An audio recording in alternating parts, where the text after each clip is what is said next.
Hello, Tom LaVecchia here with the latest edition of the New Theory podcast. I have a friend on today, a special colleague, and a kind of quasi fellow podcaster because she produces the Italian American podcast. Her name is Stephanie Longo. She's an expert in Italian American history, and this is what I love. Right? You hear a lot about historians, or they know this and they know that. Her lane is in the northeastern Pennsylvania area. And not only that, has actually authored specific books indigenous to that area. Northeast Pennsylvania, Italians of Northeast Pennsylvania, Italians of Lackawanna County, and Dunmore. Stephanie Longo, welcome to the New Theory podcast, or shall I say, Benvenuti. How are you? Grazie, Tom. It's so great to see you. And thank you so much for having me to be a part of this. I'm really excited to talk to you about something that I know you and I both love dearly, which is our Italian heritage. Exactly. And so I'm a wimp, and I'm going to tell you why. And I respect you and John Viola, who we talked about as Italian American culture dead, and we'll talk a little bit about that. But like, you guys are living and breathing the culture every day, above and beyond just the household, making it, your vocation and your passion. You're combining the two, which I love. So give us about how you started, like obviously as an Italian American, but when did you kind of start say, hey, I want to be an expert on this area and go all in? Well, you know what? The funny thing is, it kind of happens to you. I feel like I should have a bumper sticker that says heritage happens, because that's really what it is. I always say to people, my first memory is of my Italian heritage. My grandfather, and coincidentally, the anniversary of his death 48 years ago was actually on April 1st. Oh, wow. My condolences. Yeah. Okay. We're recording March 31st. So, he's always on my mind, but especially right now. I never knew my grandfather. Wow. And his example to me has been passed down through my mother. So when I was about 5 years old, Mom brought me to a pizzeria here in Clark Summit, Pennsylvania. So local to me here in the Scranton area. And just to try to keep me to be behaved, and, a 5-year-old, you're out shopping all day, you're kind of antsy, you're hungry. So to keep me under control while we were waiting for food, she took the placemat and she started tracing the map of Italy on the placemat. She said, my daddy's from here. Oh, wow. And I never forgot that. And it just kind of went from there. Just having things like the spaghetti aglio olio at Christmas Eve. Getting to go back. So the town behind me is Guardia Lombardi. That's where my grandfather was born. Yeah. Just getting to live that heritage and really experience it. And it became less the place where my grandfather was born and more, this is such an important part of me that I can't separate the two. So I am doing a Joe Rogan. I'm looking it up as you speak. It's Water di Lombardi, right? Yes. Wow. Okay. So just to show everybody that's a little bit of a small world, is Water di Lombardi is literally, I believe, a stone throws away from Volatile, where our family is from. And a lot of people emigrated over to, I'm trying to look on the map to see how close it is, but it's like super close. And I think you could literally throw a stone. So like, we are like, we're definitely like, we're legitimately Paisani, not like, hey, Paisan. No, we are like, no, we're legit. Yes, so, we could even be related. It's kind of funny. John Viola and I discovered that we are distantly related too. Really? He has family from Sant'Angelo dei Lombardi, which is the next town over. And because the borders in Guardia and Sant'Angelo, they're kind of a fluid border. There have been places that have been in dispute, the sections that have gone from one town to the next, depending on who's in charge. A lot of people from Guardia have Sant'Angelo in their tree and vice versa. And we were just chit-chatting the one day after we recorded an episode with Pat O'Boyle, and we found out that John and I are actually distantly related. A friend of mine, Denise D'Antona, she's like the expert in Guardiese and Sant'Angelioese genealogy, was able to pinpoint exactly how we're related. It's going way back. It's like to the 1700s, but John and I are distant cousins, and it was like, what are the odds of that? So here's Water di Lombardi, and here's Volatile. Yep. And wow, like we are like literally like, so this is obviously like, so the terror goes kind of here and go out here and it's off the Strada, but like it does look far, but it's not far. And then in the Italian world, it's It's not far. This is crazy because like it's almost like going to Germany and like running into somebody and saying, "Hey, you're from, where I'm from, Roselle Park, and oh, you're from Union, and these two small towns that nobody ever heard of, but you're right next door to each other." So that's fantastic. So all right, so now I'm super excited. Okay, it's the best though, and plus too, I mean, your town has this amazing Good Friday procession.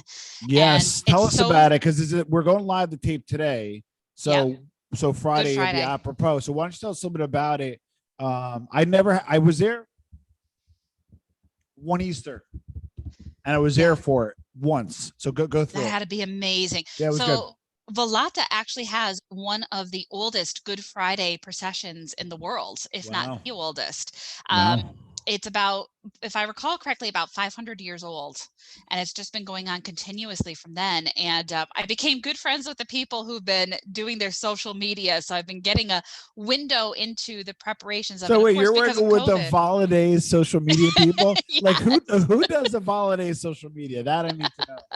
There's just these really great people who are into Venerdì Santo Volata. And I have a blog. It's all about Irpinia, which is where you and I and John were all from, Irpinia.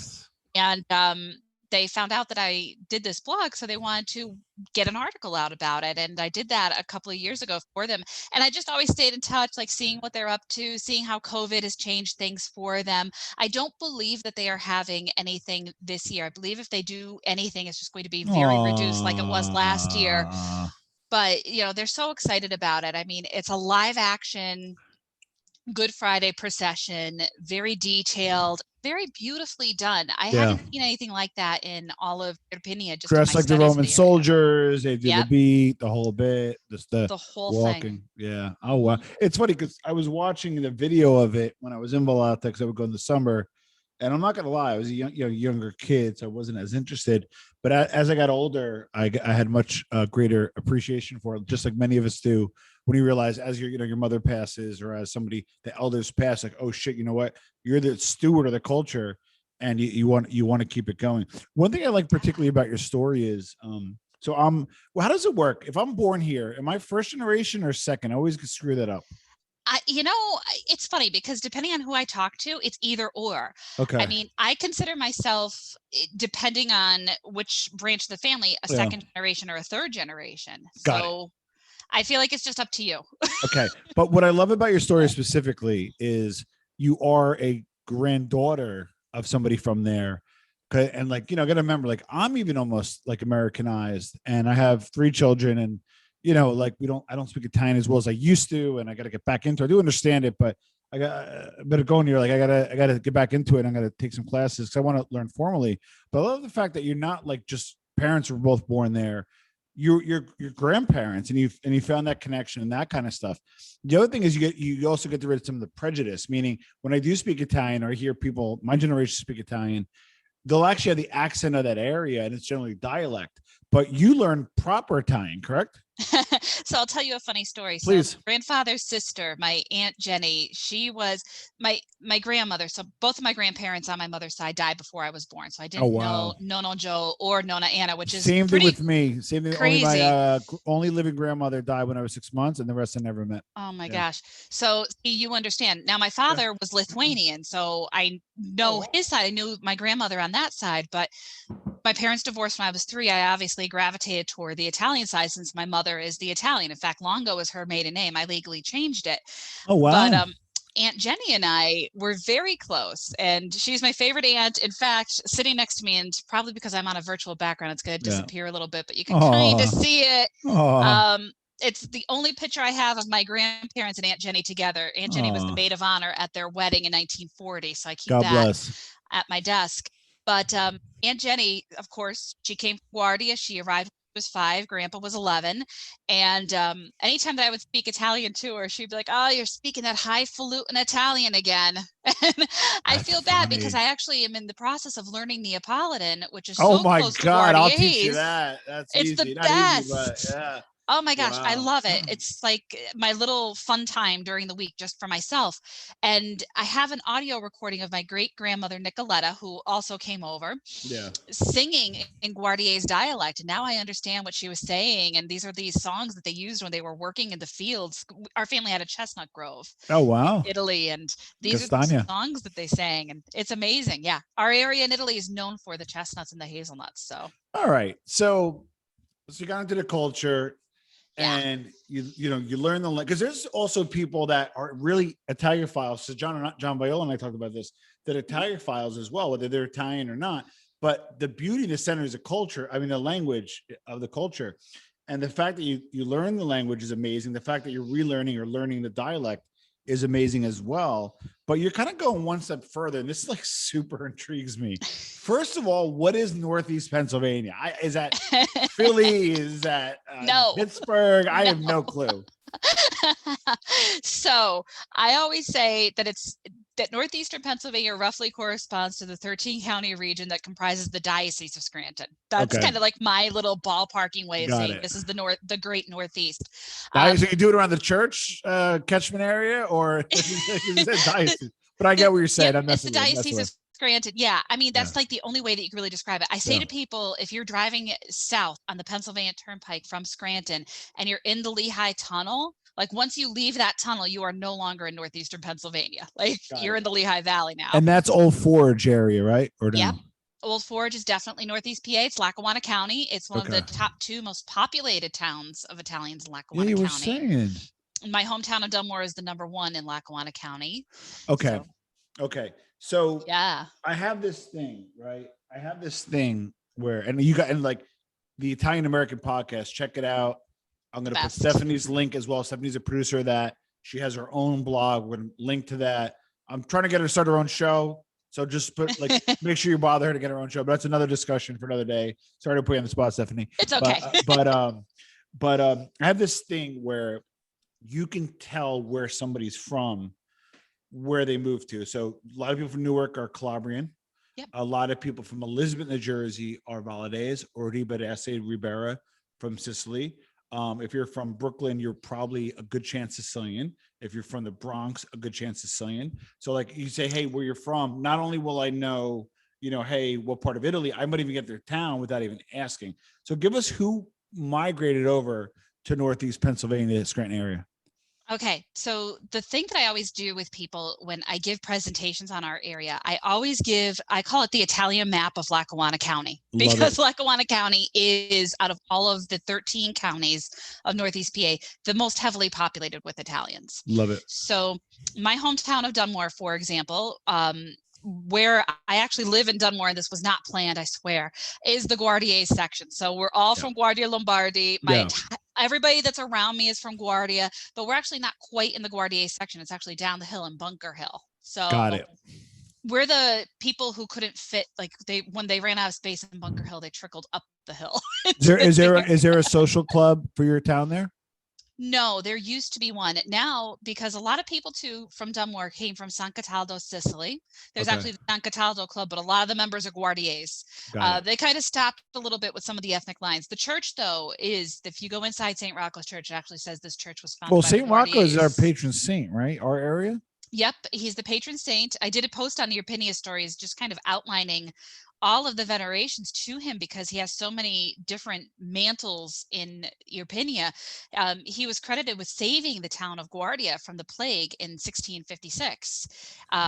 1,100 out of 1,400 residents died of this plague, and they didn't know what else to do, so they prayed to St. Rocco, and he saved the town. So he's not the patron saint. It's San Leone, Pope St. Leo, who is the saint of Guardia. But St. Rocco is considered Guardia's protector. So St. Rocco is venerated here in the United States by the Guardiese community. Because we used to have St. Rocco's feast in Elizabeth. That was the big. We have a feast here in Dunmore too. So also in Dunmore, there's people from Calabria, the Calabrese community. I'm also half Calabrese from my Nonna Anna. Oh, wow. They're all over the area as well. So they're Dunmore. Scary. They're scary. Yeah. I know.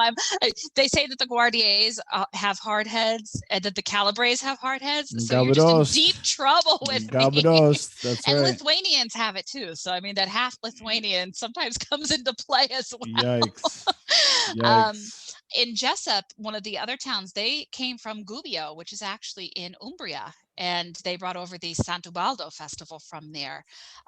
Carbondale, the other city in Lackawanna County, they have a lot of people from Sicily and Calabria. Scranton, the city of, a lot of people from Calabria. In fact, that's where my grandmother's family settled when they came from Nicastro. There's also a lot of people from San Mongo d'Aquino, Calabria, that settled all in this area called Bull's Head, which my grandfather actually had his barbershop in Bull's Head too. So lots of people from there. Old Forge, the people came from Felito in the Cilento area. Where's that? So it's kind of near us, except that it's more toward the coastline.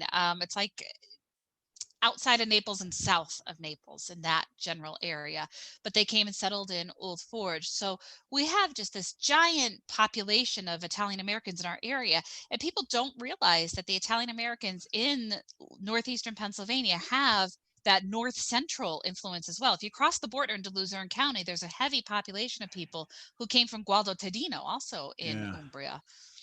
Interesting. So what about with Italian Americans when they came over? And you know this, and we don't have to spend a ton of time in it. There is a difference of Italian American culture and Italian culture. Yeah.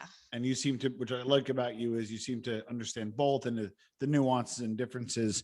But are there anything indigenous to that area that is uniquely Italian American? Like, so for example, my daughter's obsessed with The Office. I'm gonna you sent me the certificate, so thank you for Dunder Mifflin, right? Yeah. So I'm gonna probably take a ride to Scranton for that. But Dave Portnoy, the pizza guy, went out that area, and the three hot spots for pizza are obviously New Haven, obviously Manhattan or New York, but then Old Forge. So like, how is an Old Forge pizza? Let's start off with pizza first.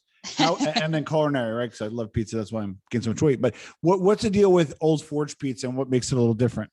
So Old Forge pizza, it's a thing that was actually caused by the coal mining industry. So what happened? The miners needed something to eat when they went off to the mines. Yeah. So the women would create this pizza that was easily transportable for them, that could be eaten at a room temperature, for example, and eaten down on the mine. Yeah. And it just ended up becoming the thing in Old Forge. In fact, if you study the pizzerias in Old Forge, they're all related to each other in some way, shape, or form. It's kind of cool if you sit there. Yeah.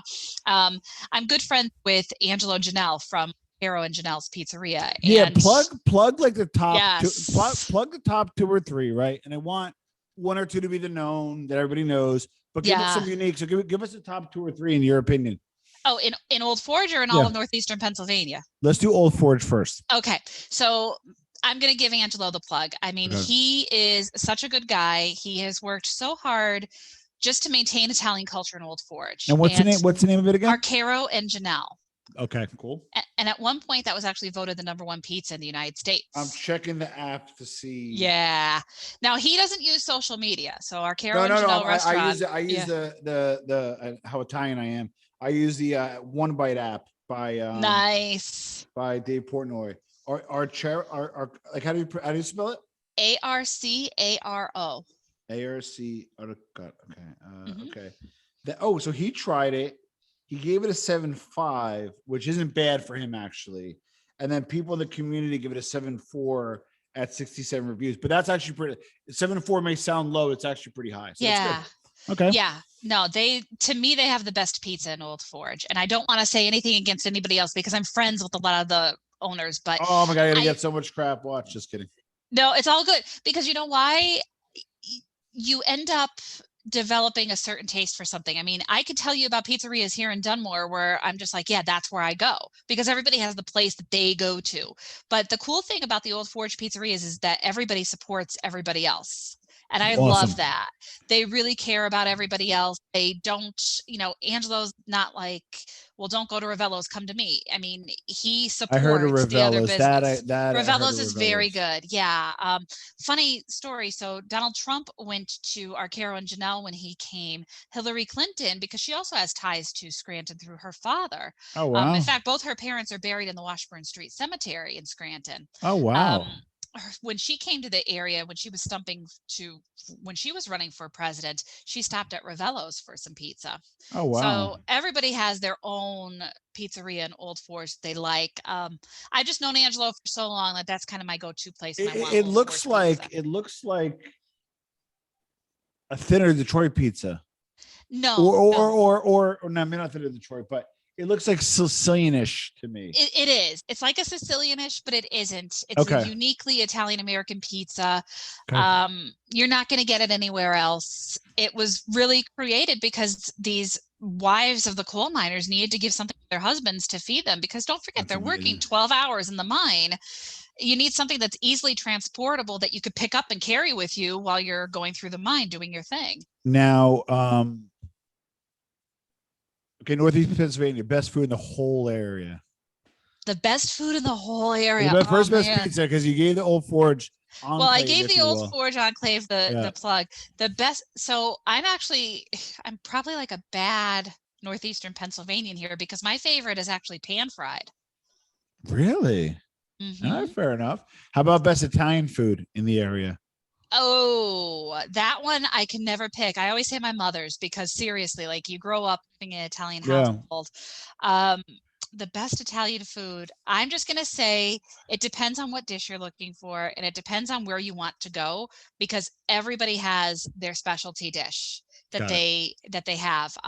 Like I said, for me, the big thing here is definitely the pizza. I'm trying to so the next time that the podcast gang comes, I'm dragging them, and I don't think it's dragging, because I think they will want to go, but I'm making them go there to the Victory Pig Pizza, because to me, it is like the greatest pan-fried pizza ever. I get cravings for this stuff. It's so good. What they do is they bake it in peanut oil, and they turn the oven up so much that it actually fries on the bottom. And before it goes in the oven? Like they'll put peanut oil at the bottom of the pan, and they'll make the pizza, and they'll bake it. It's with San Marzano tomatoes. At least that's how Victory Pig is. The sauce has a little bit of onion in it, and I think it's a Munster cheese, but don't quote me on that. Do they put sauce on it, or do they allow the tomatoes to melt? I think they allow the tomatoes to melt. I never paid too much attention to it, because I'm always too happy busy when I get out. I hear that. But it is, to me, go to Old Forge, get the Old Forge pizza, and then go on a pizza tour of Northeast PA and get yourself to Victory Pig. In fact, my friend Jim, he runs NEPA Pizza Review. He just goes around and he reviews all the pizzerias in the area. I love it. And I'm always discovering new places to go thanks to him. But my number one place is Victory Pig. Like, I went there last Friday on a whim, but I go there all the time on a whim. It's terrible. All right. I got an important question to ask you. Yes. You ready? Okay. Ready. So, as you know, as I mentioned, I grew up in an Italian American household. My parents both have passed. My mother passed in 2014, and she cooked phenomenally, and she made great pizza. So that's why I love pizza so much, right? So one of the things was interesting is a funny story is I would go out for work. I was a sales rep, so I'd go out to eat a lot for work, and I would obviously never you can't, like, that's why you answered the question right. Because you're not really supposed to eat Italian outside the house. It's just not done. Like, you don't go to, if you go see Italians at an Italian restaurant, eat there, because they don't go out to eat, right? So it's too cheap, and they know the true cost of the food, and more importantly, make it better at home. All joking aside. My mother says that all the time. My mother said, I'm not paying, well, my mother would be like, can't pay $19 for pasta that's 19 cents. But aside from that, I know what's going into it, the old school. I make it myself. And it resonates there, right? So anyway, my question to you is, I tend to gravitate towards stuff that I believed was harder to make at home. So because my mother either just stuff that's harder, right? So I started eating carbonara, and of course my mother learned how to make it. Excellent. Gnocchi is a bitch to make. She makes it. She made it once in a while. What's a dish that you can recommend for me now? That because if I go out and eat even great Italian food and it's not going to be good as my mom's, right? Mm-hmm. What dishes do you recommend for me that are just inherently a little harder to make at home that actually may be a little better in a restaurant that I should try out? And I want you to Oh, think that is a about this tough one. one. This is a hard one. And I want you to think about it because I literally order Stranger Things because I can't order like spaghetti and meatballs. I can't order Yeah, I can't do that. puttanesca, fra diavolo. All those are things that Mm-hmm. she made better than anybody, in my opinion. So when I go out to eat, I'm trying to find dishes that are maybe a little off the beaten path, so that are harder to make at home. So inherently, I probably didn't have them. What are your thoughts on that? And I So know what you I mentioned, do, yeah. it's kind of funny. So if I go to an Italian restaurant, I tend to ask them what the specialty of the house is. And then that's what I order, Okay, because that's fair. if it's considered their specialty of the house, then obviously they must have a special recipe that Good I point. should try, or there's something in it that maybe is not native to the cuisine that we've done in my household, or something along Good those point. lines. Good point. So I always say, like, what's the specialty of the house? Like, what is Yeah. your dish that this restaurant is known for? And then I try that. It's funny. I also, if I really don't know what to do, or like, you're out on a business meeting and they take you to an Italian restaurant, or you're out Yeah. on a date and they invite you to an Italian restaurant, which is probably not a good thing, because that's it's opening up a can of worms in the dating world there. Yeah. But I end up with my back dish, and that's always eggplant parmesan. I will eat eggplant parmesan no matter when you want to give it to me. I will. Which If is yeah. which is a uniquely Italian American dish. Exactly. If eggplant is on the menu in a restaurant, I will order that. I will enjoy it. Yes, my mother can make it better, but I'm still going to enjoy it because I just love eggplant so much. So, Okay. So, in your opinion, okay, so now talk of the restaurants. What is your yeah. opinion on differences of Italian restaurants in U.S. Mhm. versus Italian restaurants in Italy, obviously, or restaurants in Italy?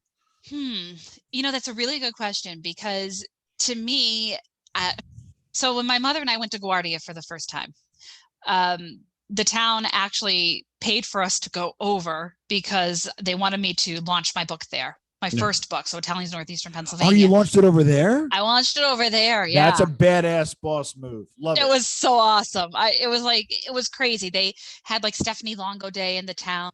This whole big thing. I have you can't see it because I'm on a virtual background, but I have the plaque that they gave me behind me and everything. It was so awesome. But where they had us stay was an apartment connected to a restaurant. And I'm still in touch with the people to this day.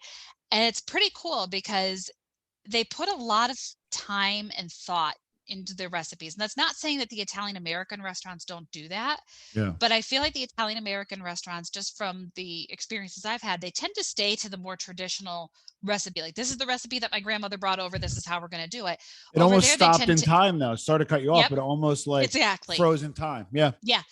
Over there, they're more willing to innovate with their recipes. They're more willing to play around with them a little bit.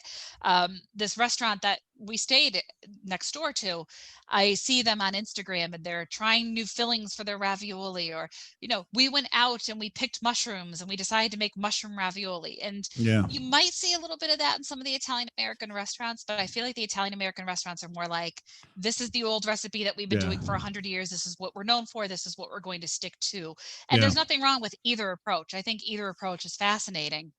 Got it. And delicious. And then who are some of the famous people from Northeast Pennsylvania, the enclave that where you're from, that we may know? Like the famous Italian Americans. Yeah. Ooh. To me, I always feel like everybody should know Gino Merli. Who's that? So Gino Merli received the Medal of Honor in World War II. Oh, wow. He successfully defended his group of soldiers from a German attack in Belgium. He faked his death several times just to protect the other soldiers. Oh, wow. And he was just such a nice guy. I never had the pleasure of meeting him, but every single person I met that knew him, he was just nice, like just one of those good people. He didn't see himself as a hero. He was just really humble. I got to know his wife really well when I was doing Italians in Northeastern Pennsylvania, and just humble, salt of the earth, kind, decent people. And he never walked around with, yeah, I received the Medal of Honor. Like, he never had that air about him, even though he had bragging rights. And I feel like people should know his story, because really that is the greatest generation. Where would we be without our veterans? And to me, he is the main Italian American from this area, especially Lackawanna County. And of course, you have people like Joe Amato that came from this area, the race car driver. You have other Italian Americans who have made their mark, but you need to know Gino's story, because Gino's story is the story of the United States. That's amazing. Yeah. So, okay. So it's funny because I love so as a marketer, right? I love the lane of, hey, like if there's anything going on Italian American and anything going on in Northeast Pennsylvania, you're it, right? So I love that lane, right? But respectfully, isn't it a little bit of a narrow lane too? So give us through like how did you get to be the expert in an area, in a culture, in a subculture, because American culture and Italian. So it's like I'm fascinated by that. So give us why not Italian American history or opera or kind of a serendipitous area of the culture. Walk me through that a little bit. Well, the thing is, I love Northeastern Pennsylvania so much. John jokes with me. He calls me Miss NEPA, which I guess I am in a lot of ways, because you can't separate me from this culture. It's just where I'm from, who I am. It's just as much a part of me as Guardia and La Mezzia Terme are. It's just who I am. Yeah. It kind of happened by accident, all of this. I never intended to go into this. I wanted to be an interpreter at the UN. I was an Italian and French major, and I wanted to do that. I wanted to be surrounded by all these different cultures and things. And Italian was taken off of the list of the languages that they wanted my senior year of college. So I pivoted a little bit. I was going to do a PhD. The PhD got canceled. And I was going to do a PhD in Italian. And start your own program. Do a private program. Start your own. But you know what? Now I can't even see myself doing that. I love what I do so much that I don't need the PhD.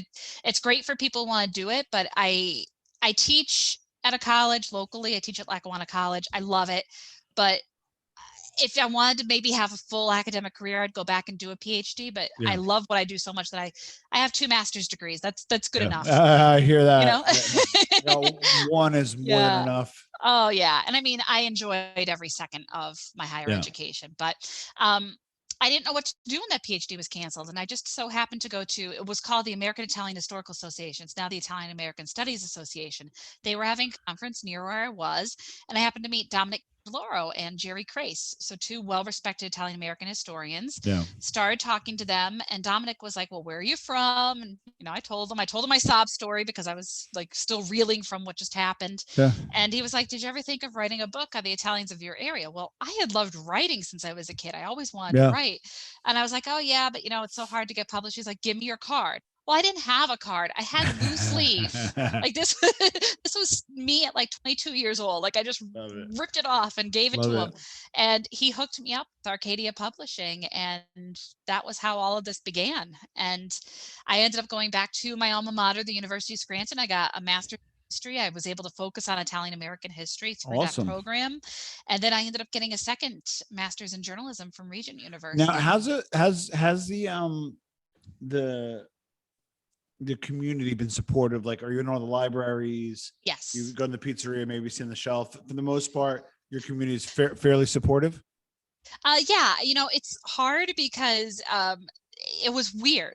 When you publish your at 22 years old, they're like, who is this kid? It's a weird feeling. And I had a lot of people that were like, oh, this is a money-making scheme. No, it really wasn't. I don't make a dime off there's of no money in books, there's everybody. No money in there's no. Raise my hand. I think I lost 50,000 on my first book, to be honest with you.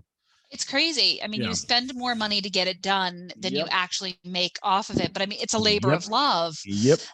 And I wouldn't have it any other way. I love doing it.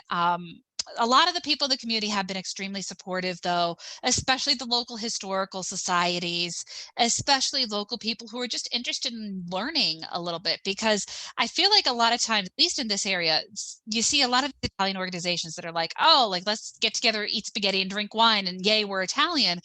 And people don't really know, I did a map. It's funny, this map that I did of downtown Scranton, all the Italian-American sites in downtown Scranton. Oh, and wow. People were messaging me. They were shocked. They were like, I didn't realize there was so much Italian-American stuff. I'm like, history's around if you just open your eyes. Oh, wow. Here. Yeah. That's cool. I'll have to email you the map. I'm gonna get all your books after this, and I'm excited to read them. For some reason, I don't know why, I like New York is the mega center, the mecca of Italian American community, right? And then New Jersey, as a result, is a little bit of an offshoot. But I'm like oddly fascinated with Italian American enclaves outside of the tri-state area and how they operate, what they do, the nuances, and that kind of stuff. And I'm looking forward to learning more about the Northeasterners, especially from a Paisan. So why don't you share with the audience, our viewers and our listeners, how to find you? And I'll put the links below, but how can we find you for those listening? Sure. So my author website is www.stephanielongowriter.com. Beautiful. The blog that I have is www.irpiniastories.com. Interesting. And then, of course, you could always find me with the Italian American podcast, and that's ItalianAmericanPodcast.com. Shout out to John. The best job ever. I don't were you ever on it as a host, or Yeah, he's had me participate in several of the episodes, and it's so much fun because it's different when you go behind. When you're the producer, from behind then it's the glass. like, oh crap, yeah. It's an interesting thing, but they're family to me, and it's just conversing with my brothers and sisters. It's just a nice feeling, and it's I've never laughed so much on a job in my life. I've never had this amount of fun on a job. I thank God every day. It's kind of funny. John doesn't know this yet, but the other day I got the alert from my voicemail. So I'm notorious. I don't delete things off my phone. I don't delete text. I don't delete voicemail. Well, then what happens? Your memory gets full. That's right. And I got the alert that I had to delete stuff. So I'm going through my voicemail, and I'm locking things, and they sent me a birthday message on my birthday that I refuse to ever delete. As a rule, I don't delete any of my mother's text messages. That's smart. I wish. Things, yeah. Well, my mother never texts, but voicemails. You're right. Exactly. The voicemails, they just stay. So I'm looking at this, and I realized I still had the voicemail from John when he asked me to interview with him for this job. Wow, I was just like, I'm not deleting this. That's amazing. This has to be preserved. So That's amazing. I absolutely love it. Super proud of what you're doing, Stephanie. For what it's worth, people like me are proud of people like you, of you, because you're keeping the culture alive. That's what makes America great, is to have the, let's say, Italian American culture, and the key word and the operative word is American. So we celebrate the American culture. We celebrate our Italian heritage. It's what makes us a country great, and you are representative and indicative of that. So Stephanie, thank you for being on the New Theory Podcast. I can't thank you enough, and just thank you for all that you do, because it's nice to talk to somebody who's just as passionate about their heritage as you are. And I feel like you and I could go on for hours. Oh my God. Forget it. If this was freestyle, we'd be here to next Wednesday. So really appreciate it. And we'll talk to you soon, Stephanie. Thank you. Thanks, my friend.